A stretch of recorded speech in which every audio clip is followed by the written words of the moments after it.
அனைவருக்கும் வணக்கம். ஜமைக்காவின் தங்க மகன் யூசைன் பால்ட் இன்றைய தினம் ஒலிம்பிக் போட்டிகளில் 200 மீட்டர் ஓட்ட போட்டியிலே தங்கப் பதக்கத்தை சுவீகரித்த தருணமே அது. இது தொடர்பான விரிவான தகவல்களும் எமது விளையாட்டு செய்திகளில் வருவதற்கு காத்திருக்கிறது. இனி எமது உள்நாட்டு செய்திகளுக்கு அவதானத்தை செலுத்த முன்பு உங்களோடு இணைந்து கொள்ளும் நான் டில்ஷான் தாலிப். உலகின் பல பகுதிகளில் இருந்து சக்தியின் லாவ டிவியினூடாக எங்களோடு இணைந்திருக்கும் உங்கள் அனைவரையும் சந்திப்பதில் மகிழ்ச்சி. இனி விரிவான செய்திகளுக்கு செல்ல முன்னர் தலைப்புச் செய்திகள். ஊழல் மோசடிகளுக்கு வழிவகுத்தவர்களை மீண்டும் ஆட்சிப்பீடம் வர அனுமதிப்பதில்லை. தேசிய அரசாங்கத்தின் முதல் ஆண்டு நிறைவில் ஜனாதிபதி தெரிவிப்பு. தற்போதைய அரசாங்கத்தினாலும் எவன்கார்ட் கொடுக்கல் வாங்கலுக்கு சலுகை. பிரக்னா லங்கா நிறுவனத்திற்கு செலுத்த வேண்டிய 255 மில்லியன் ரூபாய் நீக்கம். தலஸ் அழகு பெருமை கட்சியின் மாவட்ட தலைவர் பதவியிலிருந்து விலகல். මට වගකීමක් තියෙනවා. මගේ දිස්ත්‍රික්කයේ මිනිස්සුන්ගේ ආත්ම ගරුත්වය වෙනුවෙන් පෙනී එක්සත් ජාතික පක්ෂයේ මැතිවරණ ප්‍රචාරක දැන්වීමක ඉඳලා ඇමරිකා එක්සත් ජනපදයට ගියා. මම නැවත ආරාධනයක් ඇවිල්ලාද කියලා දන්නේ නැහැ. ඇමරිකාවේ மக்களின் தவறுகள் காரணமாகவே அரசியல்வாதிகள் தவறிழைப்பதாக தேர்தல்கள் ஆணைக்குழுவின் தலைவர் தெரிவிப்பு. මම කියන්නේ දේශපාලඥයෝ හොරුයි කියලා කොහෙවත්. දේශපාලඥයෝ අනිවාර්යයෙන්ම නරකටපත් වෙන්නේ රටේ ජනතාවගේ වරද. இனி விரிவான செய்திகளுக்கு எங்களுடைய அவதானத்தை நாம் செலுத்துவோம். புதியதொரு கட்சியை உருவாக்க முனைபவர்களின் ரகசியங்கள் பகிரங்கப்படுத்தப்படும் எனவும் இறுதியில் அவர்களுக்கு வீதியில் தெரிய வேண்டிய நிலையை ஏற்படும் எனவும் ஜனாதிபதி இன்று எச்சரிக்கை துறையில் ஒரு கருத்தினை கூறியிருந்தார். ஸ்ரீலங்கா சுதந்திர கட்சி மற்றும் ஐக்கிய தேசிய கட்சியின் இணக்க அரசாங்கத்தின் ஒரு வருட பூர்த்தியை முன்னிட்டு இன்று வைபவம் ஒன்று ஏற்பாடு செய்யப்பட்டிருந்தது. அதிலே ஜனாதிபதி இவ்வாறான ஒரு கருத்தை தெரிவித்திருந்தார். புதிய நாடு ஒரே பயணம் 5 வருட முன்னோக்கிய பயணத்தில் முதல் ஆண்டு பூர்த்தி எனும் துணிப்பொருளில் மாத்தறை சனத் ஜெயசூரிய மைதானத்தில் இந்த நிகழ்வு ஏற்பாடு செய்யப்பட்டிருந்தது. ஜனாதிபதி மைத்ரிபால சிறிசேன மற்றும் பிரதமர் ரணில் விக்ரமசிங்க ஆகியோர் இதில் கலந்து கொண்டிருந்தனர்.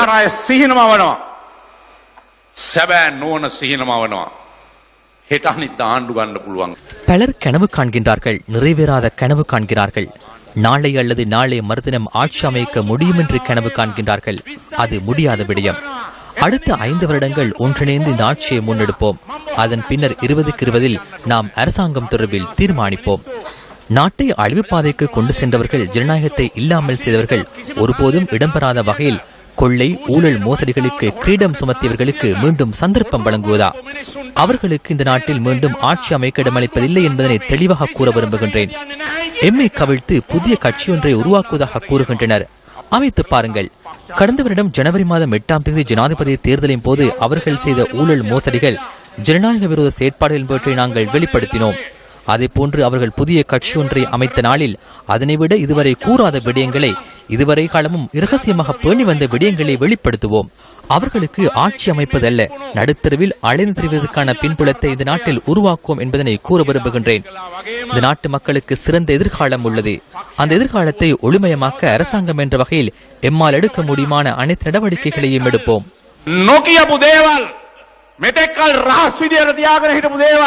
මේ සියල්ල එළියට දාලා ඒගොල්ලන්ට සදා කාලිකවම ආණ්ඩු කරන්න නෙවෙයි, මහපාරේ ඇවිදවිද ඉන්න අපි අවශ්‍ය වටපිටාව මේ රටේ හදනවයි කියන එක මම තමුන්නාන්සලාට බොහොම පැහැදිලිව ප්‍රකාශ කරන්නට ඕනේ.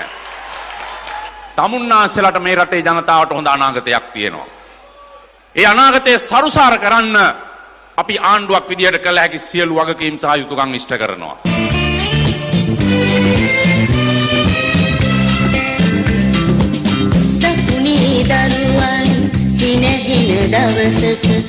මේකට විරුද්ධ නැහැ, විරුද්ධ වෙන්න. ஏன் இதற்கு எதிர்ப்பு தெரிவிக்க வேண்டும்? தேசிய அரசாங்கத்துடன் இணைந்து சில செயற்பாடுகளுக்கு எதிர்ப்பு தெரிவித்திருக்க முடியும். ஏன் முழுமையாக எதிர்ப்பு தெரிவிக்க வேண்டும்? எனவே நாம் அனைவரும் ஒன்றிணைந்து இதனை பாதுகாக்க வேண்டும். ஐக்கிய தேசிய கட்சி அல்லது ஸ்ரீலங்கா சுதந்திர கட்சியை பாதுகாப்பது அல்ல, இந்த நாட்டை பாதுகாக்க நாம் ஒன்றிணைந்துள்ளோம். அதற்காகவே நாம் இங்கு வந்துள்ளோம். இதுவரை காலம் நாம் சண்டையிட்டுக் கொண்டோம், பரவாயில்லை. கிராமத்தில் நீல நிறத்தை அணிந்தவர்கள் நீல நிறத்தை அணிந்து கொள்ளலாம், பச்சை அணிந்தோர் பச்சையை அணிந்து கொள்ளலாம், சிவப்பை அணிந்தோர் சிவப்பை அணிந்து கொள்ளலாம். அதில் எவ்வித பிரச்சனையும் இல்லை. எனினும் நான் ஒன்றையே கூறுகின்றேன், நாம் அனைவரும் ஒன்றிணைந்து நாட்டை கட்டி எழுப்புவோம். நாம் ஒன்றிணைந்து எதிர்காலத்தை கட்டி எழுப்புவோம். நாம் பிரிந்து சிவப்பு நீலம் பச்சை என்று போட்டியிடுவோம். அதன் போது கட்சியும் பாதுகாக்கப்படும், நாடும் பாதுகாக்கப்படும். නිල් කවුල රතු ඇඳගෙන තරග කරමු. පක්ෂත් ආරක්ෂාව රටත් ආරක්ෂා වෙනවා. ரக்னா லங்கா பாதுகாப்பு நிறுவனம் மற்றும் அவன்கார்ட் நிறுவனம் என்பன செய்து கொண்டுள்ள உடன்படிக்கை சட்டபூர்வமானது அல்லவென கோப் எனப்படும் பொது முயற்சியாண்மைக்கான நிலையீட்குழு தெரிவிக்கின்றது. இந்த உடன்படிக்கை தொடர்பில் சட்டம் அதிபரின் ஆலோசனைகளை மீண்டும் பெற்று பாதுகாப்பு செயலாளரின் தமக்கு அறிக்கை சமர்ப்பிக்க வேண்டும் என கோப் குழு சிபார்சு செய்திருக்கின்றது. அரசாங்கத்தின் 19 நிறுவனங்கள் தொடர்பில் கோப் குழு மேற்கொண்ட விசாரணையின் அறிக்கை அண்மையில் வெளியிடப்பட்டது. ரக்னா லங்கா நிறுவனம் தொடர்பில் மேற்கொண்ட விசாரணைகளின் போது பல முக்கிய விடயங்கள் வெளியாகியுள்ளன. ரக்னா லங்கா நிறுவனம் எவன்கார்ட் நிறுவனத்துடன் 6 திட்டங்களுக்கு உடன்படிக்கை செய்து கொண்டுள்ளதுடன் அவற்றுக்கு திரைசேரியிலோ அல்லது பாதுகாப்பு அமைச்சின் பணிப்பாளர் சபையிடமோ அனுமதி பெறவில்லை என கோப் குழுவின் அறிக்கையில் தெரிவிக்கப்பட்டுள்ளது. அந்த 6 உடன்படிக்கைகளுக்கு பின்னர் 2014 ஆண்டு ஜனவரி 27 எவன்கார்ட் நிறுவனத்துடன் மீண்டும் ஒரு தடவை உடன்படிக்கை கச்சாத்திடப்பட்டுள்ளதாகவும் அதுவும் சட்டத்துக்கு முரணானது என கோப் குழு சுட்டிக்காட்டியுள்ளது. இந்த பின்புலத்தில் தற்போதைய அரசாங்கத்திற்கு 2015 ஆண்டு அக்டோபர் 20 எவன்கார்ட் நிறுவனம் ரக்னா லங்கா நிறுவனத்துக்கு செலுத்த வேண்டிய 255 மில்லியன் ரூபாய் நீக்கப்பட்டுள்ளது.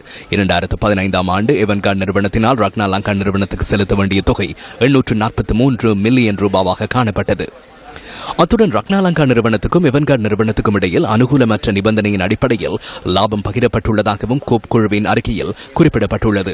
2012 ஆண்டு மொத்த வருமானத்தில் 12% ரக்னா லங்கா நிறுவனத்துக்கு கிடைக்க வேண்டியிருந்த போதிலும் 2014 ஆண்டு அது 7.5% குறைக்கப்பட்டுள்ளது. அதன்படி லாபத்தில் 75%க்கும் அதிகமான தொகையை எவன்கார்ட் நிறுவனமே பெற்றுக் கொண்டுள்ளது. பிரபல பாடகர் சுனில் பெரேராவின் பாடல்கள் பலரை கவர்ந்திருக்கின்றன.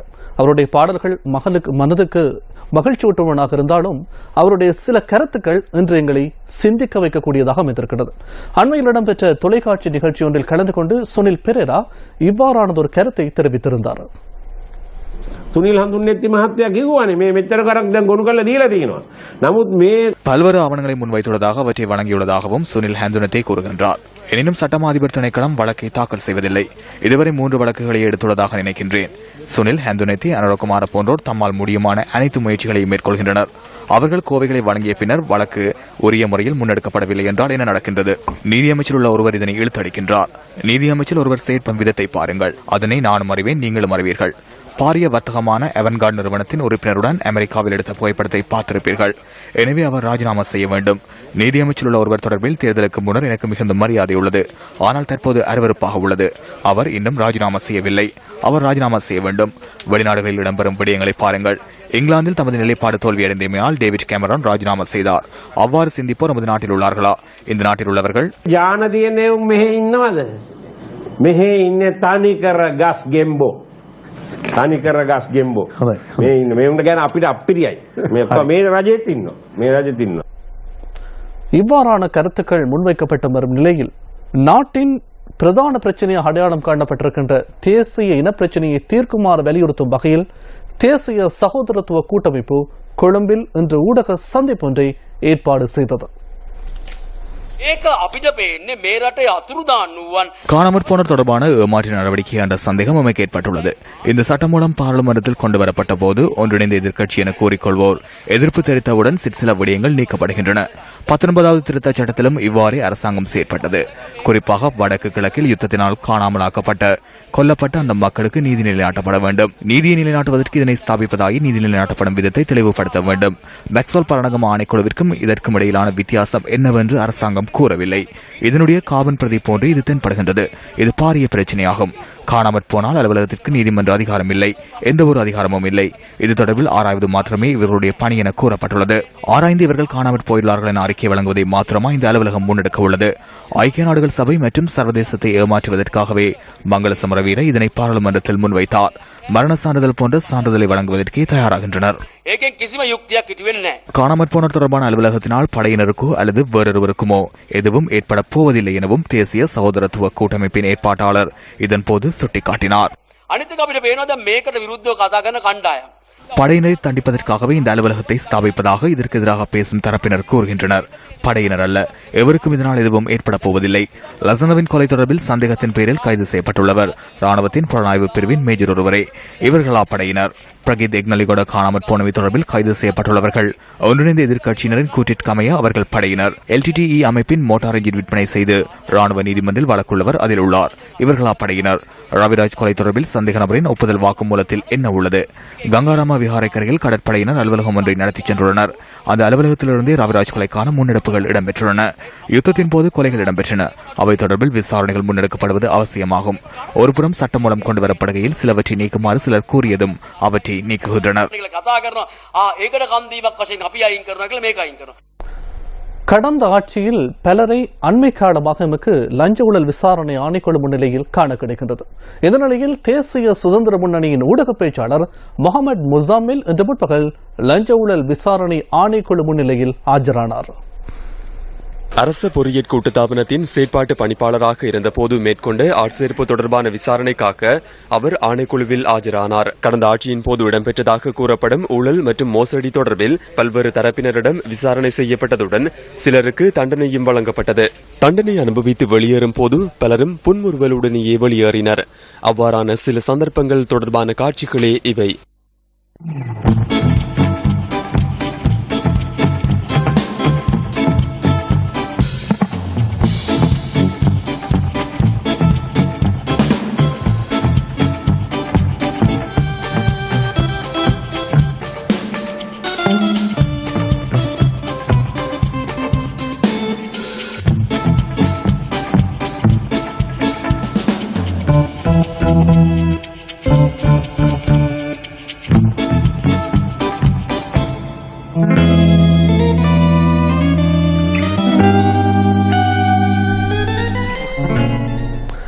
அண்மையில் நீதிமன்ற உத்தரவிற்கமைய அரச உடைமையாக்கப்பட்ட 156.5 மில்லியன் ரூபாய் தமது கணக்கில் இருந்த பணம் அல்லவென CSN தொலைக்காட்சி தெரிவிக்கின்றது.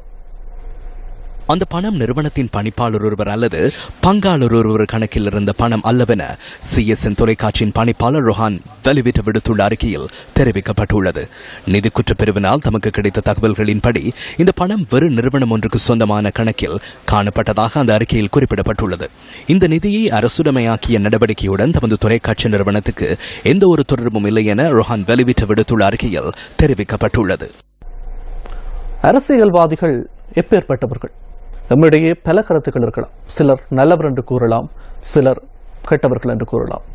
குருநாகல் மாவட்ட அரசியல் கட்சிகளின் பிரதிநிதிகளை தெளிவுபடுத்தும் சேலமர்வில் கலந்து கொண்டு தேர்தல்கள் ஆணைக்குழுவின் தலைவர் மஹிந்த தேசப்பிரிய அரசியல்வாதிகள் குறித்து இவ்வாறானதொரு கருத்தை தெரிவித்தார். මිනිසු පාරට එන එක වළක්වන්න හොඳ රජයක් තියෙන්න ඕනේ. ප්‍රශ්න විසඳෙන්න ඕනේ. හොඳ පළාත් පාලන ආයතන තියෙන්න ඕනේ. மக்கள் வீதியில் இறங்கி ஆர்ப்பாட்டம் செய்வதை தவிர்க்க வேண்டுமாகவிருந்தால் நாட்டில் சிறந்த அரசாங்கம் ஒன்று இருக்க வேண்டும். பிரச்சனைகள் தீர்க்கப்பட வேண்டும். உள்ளூராட்சி மன்றங்கள் சிறந்த முறையில் செயற்பட வேண்டும். குறிப்பாக கிராமங்களில் அரசியல் தலைவர்கள் இருக்க வேண்டும். எனவே அரசியலில் தமக்கு விருப்பம் இல்லை என்று எவராலும் ஒதுங்கி இருக்க முடியாது. திருடர்களே அரசியலில் ஈடுபடுவதாக நமது நாட்டில் ஒரு நிலைப்பாடுள்ளது. யாராவது தேர்தலில் களமிறங்கினால் வீட்டில் உள்ளவர்கள் ஏன் உனக்கு பைத்தியமா என கேட்கின்றனர். உனக்கு திருட வேண்டி ஏற்பட்டுள்ளதா என கேட்பார்கள்.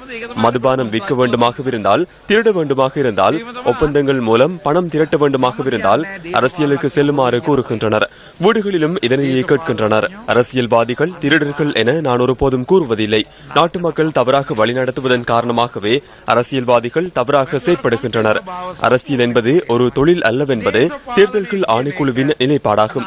எனவே எமது நாட்டில் காணப்படுகின்ற தவறான நிலைப்பாட்டை மாற்ற வேண்டும்.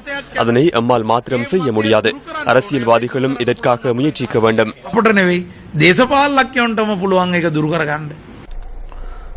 மட்டக்களப்பு புதுநகர் அருள்மிகு ஸ்ரீ சித்திவிநாயகர் ஆலயத்தின் புதிய பஞ்சதள ராஜகோபுரத்துக்கான அடிக்கல் நாட்டும் நிகழ்வு இன்று இடம்பெற்றது.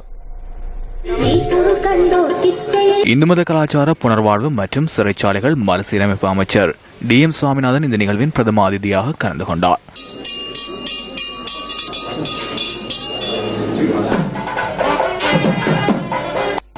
இதன்போது தமிழ் தேசிய கூட்டமைப்பின் பாராளுமன்ற உறுப்பினர் ஸ்ரீநேசன், கிழக்கு மாகாண சபை உறுப்பினர் துரைரட்னம் உள்ளிட்ட பலரும் கலந்து கொண்டிருந்தனர். தமிழ் மக்களுக்காகவும் இந்து மக்களுக்காகவும் நாங்கள் செய்ய வேண்டிய கடமைகளை நான் செய்து கொண்டு வருகின்றேன். எனினும் நாம் செய்யும் கடமைகளிலும் எனக்கு சில தடைகள் இருக்கின்றன. இந்த கோவிலை தரிசிக்கும் நேரத்திலே சில கஷ்டங்கள் இருக்கின்றன. 220 பர்ச்சஸ் காணி ஏர்ஃபோர்ஸ் என்ற ஸ்தாபனம் எடுத்து கையில் வைத்திருக்கின்றார்கள். அதை அவர்கள் பாவிக்காமல் இருக்கின்றார்கள். ஆதலினால் அதை விடுவித்து கொடுப்பதற்காக நான் அவர்களோடு கதைத்து ஒரு முடிவுக்கு வர முடியும் என்பதை நம்புகின்றேன். நம்மில் பலர் நகரத்தில் வாழும் நாங்கள் குடிநீரை பெற்றுக் கொள்வதில் எவ்வித சிரமங்களையும் எதிர்நோக்குவதில்லை. அதனுடைய தேவை என்ன என்பதை அறிவதும் இல்லை. சிலவழி நாங்கள் அவற்றை அந்த குடிநீரை வீசிவிடுவதும் ஒன்று. ஆனால் ஒரு சுத்தமான குடிநீர் குவளைக்காக கஷ்டப்படுபவர்கள் நம் நாட்டில் இருக்கின்றார்கள் என்பது நீங்கள் அறிவீர்களா? உமாயா திட்டத்தினால் பண்டாரவிலை எகுடகம பகுதி மக்கள் தொடர்ந்தும் அல்லலுற்று வருகின்றனர். நீரூற்றுக்கள் பாயும் எழில்மிகு மலையகத்தில் ஒரு சொட்டு நீரை பெறுவதிலும் இந்த மக்கள் மிகுந்த அசௌகரியத்தை எதிர்நோக்குகின்றமை வேதனை அளிக்கின்றது. இந்த மக்களின் துன்பத்தை பார்த்து பாராமுகமாக இருப்பதற்கு நாம் மனிதாபிமானமற்றவர்கள் அல்ல. மக்கள் சக்தி 100 நாட்கள் திட்டத்தினூடாக அவர்களுக்கு குடிநீரை வழங்குவதற்கான புதிய திட்டம் ஒன்றுக்கான அடிக்கல் இன்று நடப்பட்டது.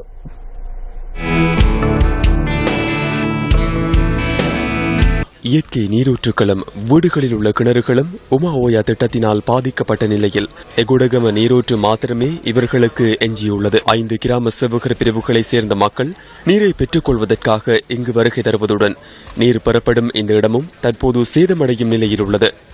இந்த மக்களுக்கான ஒரேயொரு நீரூற்றை பாதுகாப்பதற்கான வேலை திட்டத்திற்கு மக்கள் சக்தி 100 நாட்கள் திட்டத்தினூடாக இன்று அடிக்கல் நாட்டப்பட்டது.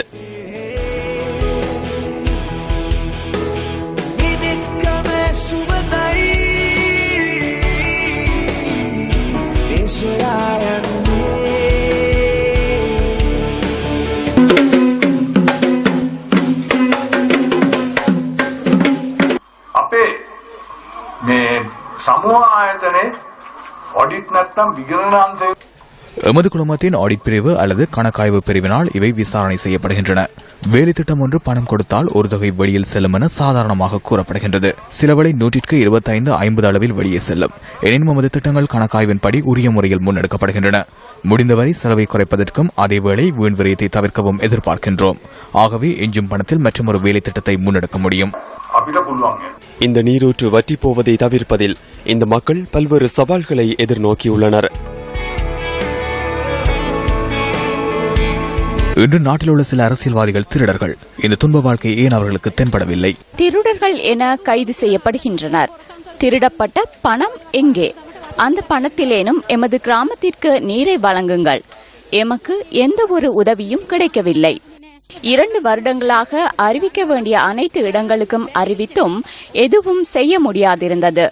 நீங்கள் எமக்கு ஒத்துழைப்பு வழங்கி இன்று இத்திட்டத்தை முன்னெடுக்கின்றீர்கள். நாம் மதிப்பளிக்கின்றோம்.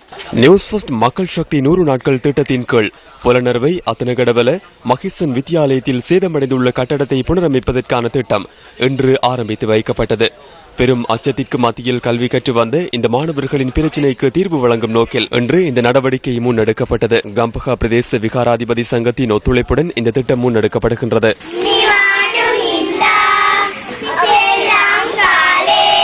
தவ துணெங் எக்காய் தினசீயங் கதோனி 100 நாட்கள் திட்டத்தில் 1/3 பகுதியை தற்போது முடிவடைந்துள்ளது.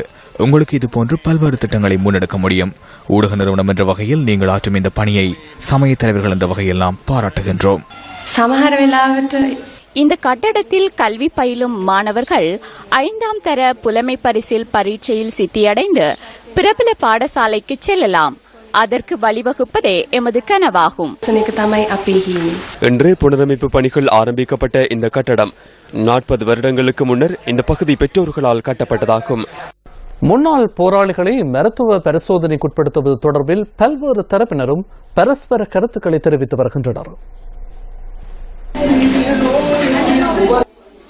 அமெரிக்க விமானப்படையும் இலங்கை விமானப்படையும் இணைந்து நடத்தும் ஆசிய பசிபிக் நடவடிக்கை மருத்துவ முகாம் இன்று புங்குடுதீவு ஸ்ரீ சுப்பிரமணிய வித்யாலயத்தில் நடைபெற்றது.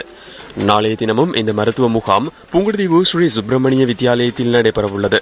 இந்த மருத்துவ முகாமில் கண் உடற்கூற்று பரிசோதனை, பொது மருத்துவம், பல் மற்றும் குடும்ப நல மருத்துவம் ஆகியன முன்னெடுக்கப்பட்டன. இந்த விடயம் சம்பந்தமாக நேற்று அமெரிக்க அம்பாசிடரோடு பேசிய போது அவர்கள் இதிலே யாராவது 2-3 பேர் இருந்தால் அவர்களை இந்த குழாமினிடம் அனுப்ப சொல்லியும் அவர்கள் அது சம்பந்தமாக என்ன நடவடிக்கை எடுக்க முடியும் என்பதை தீர்மானிப்பார்கள் என்றும் கூறியிருக்கின்றார். ஆகவே நீங்கள் இந்த ஏற்பட்ட விடயங்களால் விஷ ஊசியால் பாதிக்கப்பட்டவர்கள் யாராவது ஒரு 4-5 பேரினுடைய பெயர்களை தர முடியும் என்றால் அவர்கள் 5 நாட்கள் இங்கு இருக்க போகின்றார்கள். இது சம்பந்தமாக அவர்களுக்கு கொடுத்து அந்த இரத்த மாதிரியை எடுத்து அவர்கள் உரிய நடவடிக்கைகள் எடுக்கக்கூடிய ஒரு சந்தர்ப்பம் அமைந்துள்ளது என்பதை உங்களுக்கு நான் தெரியப்படுத்துகின்றேன்.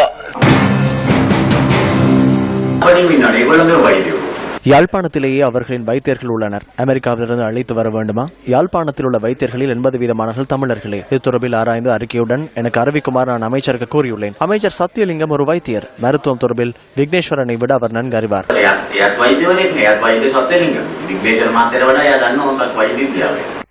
அமெரிக்க மருத்துவ முகாமில் பரிசோதனை மேற்கொள்வதற்கான பதிவுகளை முன்னெடுப்பதற்கு வடமாகாண முதலமைச்சரின் அலுவலகத்திற்கு என்றும் சில முன்னாள் போராளிகள் வருகை தந்திருந்தனர். நானும் முன்னாள் போராளி. இப்ப என்னோட 6-7 பேர் உடல் பரிசோதனைக்காக இங்க வந்தது.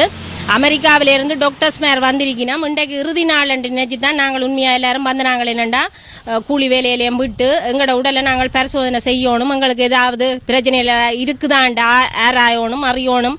நாங்கள் எல்லாருமே சமூகத்தில் ஒரு குடும்பங்களா இருக்கிறபடியா இதை கட்டாயம் செய்யணும்னு நினைச்சு தான் வந்து நாங்கள் அதுக்கு அமைவாக இங்க வடமாகாண சபை அமைச்சுக்கு வந்த போது அந்த வடமாகாண சபை அமைச்சில எங்கட முதலமைச்சரோ அல்லது அதுக்கு கருத்து சொல்லக்கூடிய மாதிரி யாருமே இருக்கவில்லை. இலங்கையின் சுகாதார அமைச்சர் இலங்கையில தேவைக்கு ஏற்பட்ட டாக்டர் மேர் இருக்குன்னு சொல்லி போட்டு தண்ட உடலை பரிசோதனை செய்யறதுக்காக இங்க இருந்து சிங்கப்பூர் சென்றிருக்கார். உண்மையாவே சரியான மருத்துவர்கள் இருக்குன்னு சொன்னா ஏன் அவர் சிங்கப்பூர் செல்லணும்? இன்று கைதடியில் உள்ள வடமாகாண சபைக்கு சென்ற சுமார் 25 போராளிகள் நாங்கள் இன்றைக்கு விடியிலிருந்து மத்தியானம் 1 மணி வரைக்கும் அந்த இடத்துல இருந்து நாங்கள் எந்த விதமான எங்களை கூப்பிட்டு உள்ளுக்கு கதைக்கவும் இல்லை. மருத்துவ பரிசோதனை தொடர்பாக சரியான முறையில் பதிலளிக்கக்கூடிய மாதிரி அங்க ஒருத்தருமே இருக்க இல்லை. அதற்கு பின்னர் நான் அவருடன் தொலைபேசியில் தொடர்பு கொண்டு கேட்ட பொழுது அவர் கூறினார், அமெரிக்கா தூதுவர் இந்த பரிசோதனைக்கு தங்களால் முடியாதென மறுப்பு தெரிவித்திருப்பதாகவும் வந்திருக்கின்ற வைத்தியர்கள் அந்த மருத்துவ பரிசோதனை செய்வதற்கான தகுதி இல்லாதவர்கள் போன்றதொரு கருத்தை அவர் முன்வைத்திருந்தார். அவர்கள் உயிர்களுடன் தமிழ் அரசியலாளர்கள் விளையாடி கொண்டிருப்பதை எங்களால் அவதானிக்கக்கூடிய மாதிரி இருந்தது. இலங்கையின் சுகாதார அமைச்சர் ராஜித சேனாரட்நாயக் அவர்கள் உள்ளூரிலேயே எங்களுக்கான மருத்துவ பரிசோதனை செய்ய முடியும் என அறிவித்திருக்கின்றார் மீண்டும் ஒரு தடவை. நான் நினைக்கின்றேன் அவர் தனக்கான மருத்துவ பரிசோதனையை சிங்கப்பூர் மருத்துவமனையிலே செய்கிறார். உள்ளூரிலே உள்ள மருத்துவர்களின் மீது நம்பிக்கை இல்லாமல் தனக்கான வைத்திய பரிசோதனையை சிங்கப்பூரிலே செய்து கொள்ளும் அமைச்சர் என்ன காரணத்துக்காக எந்த நம்பிக்கையின் அடிப்படையிலே எங்களை உள்ளூர் மருத்துவர்களிடம் அழைத்துச் செல்கிறார் என்பது புரியவில்லை. இது தொடர்பில் வடமாகாண சபை உறுப்பினர்களிடம் நாம் வினவினோம். நிச்சயமாக இந்த போராளிகள் தங்களுடைய அந்த நல்லிணக்க பொறிமுறையின் போது அவர்களாக இந்த பிரச்சனையை முன்வைத்திருந்தார்கள். அது பிழையன்று யாரும் உறுதியாக கூற முடியாது. அவர்களுக்கான மருத்துவ பரிசோதனை செய்யப்பட வேண்டும் என்ற தீர்மானத்தை கௌரவ முதலமைச்சர் அவர்களோடு சேர்ந்து நான் கொண்டு வந்திருந்தேன் மாகாண சபையில். அதற்கான வேலை திட்டங்கள் நடைபெறுகின்றன. அதிலே இப்போதும் நான் சொல்லுகின்றேன், இங்கு நடத்தப்படும் மருத்துவ பரிசோதனை நிச்சயமாக நேர்த்தியானது அல்லது உண்மையானதாக இருக்கும் என்பதற்கு நான் நம்பவில்லை. பன்னாடுகள் சேர்ந்த ஒரு மருத்துவ குழுவினூடாக இந்த மருத்துவ பரிசோதனை செய்யப்பட வேண்டும். முதலமைச்சர் அவர்களுடைய செயலாளர் அவர்கள் முதலமைச்சருடைய பணிப்புரைக்கு அமைய அமெரிக்க தூதரகத்தை தொடர்பு கொண்ட பொழுது அவர்கள் தாங்கள் இப்பொழுது இது செய்யக்கூடிய நிலைமையிலே இல்லை என்றும் பின்னர் அதை பற்றி நாங்கள் பரிசீலிக்கலாம் என்றும் பதில் கூறியிருக்கின்ற காரணத்தால் உடனடியாக முதலமைச்சர் அலுவலகத்திலே பதிவு செய்பவர்களை இலங்கையிலே இருக்கக்கூடிய சிறந்த வைத்திய நிபுணர்களை வைத்து அவர்களை பரிசோதனைக்கு உட்படுத்துவதென்றும் தேவைப்பட்டால் அவர்கள் ஒரு சிலருடைய மாதிரிகளை வெளிநாடுகளுக்கு அனுப்பி பரிசீலிப்பு செய்வதற்கும் வடக்கு மாகாண சபை முதலமைச்சர் அவர்கள் நடவடிக்கை எடுத்திருக்கிறார். முதல் கட்டமாக நாங்கள் முன்னாள் போராளிகள் புனர்வாழ்வு அளிக்கப்பட்டவர்கள் அந்த இறந்தவர்கள் தொடர்பான விவரங்களை சேகரிக்கிறதுக்குரிய ஏற்பாடுகள் நாங்கள் செய்திருக்கிறோம்.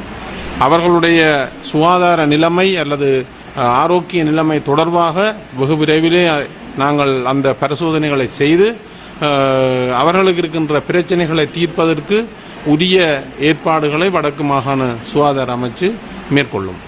புனர்வாழ்வு அளிக்கப்பட்ட போது அவர்களுக்கு இந்த விச ஊசியோ அல்லது விச கலந்த உணவுப் பொருட்களை வழங்கியதன் மூலம் அவர்கள் இப்போது நோய்வாய்ப்பட்டு இறப்பதாக சொல்லப்படுகின்ற அந்த குற்றச்சாட்டு தொடர்பாக இந்த மாகாணத்தினுடைய சுகாதார அமைச்சு என்ற வகையிலே நாங்கள் சில நடவடிக்கைகளை எடுத்திருக்கின்றோம்.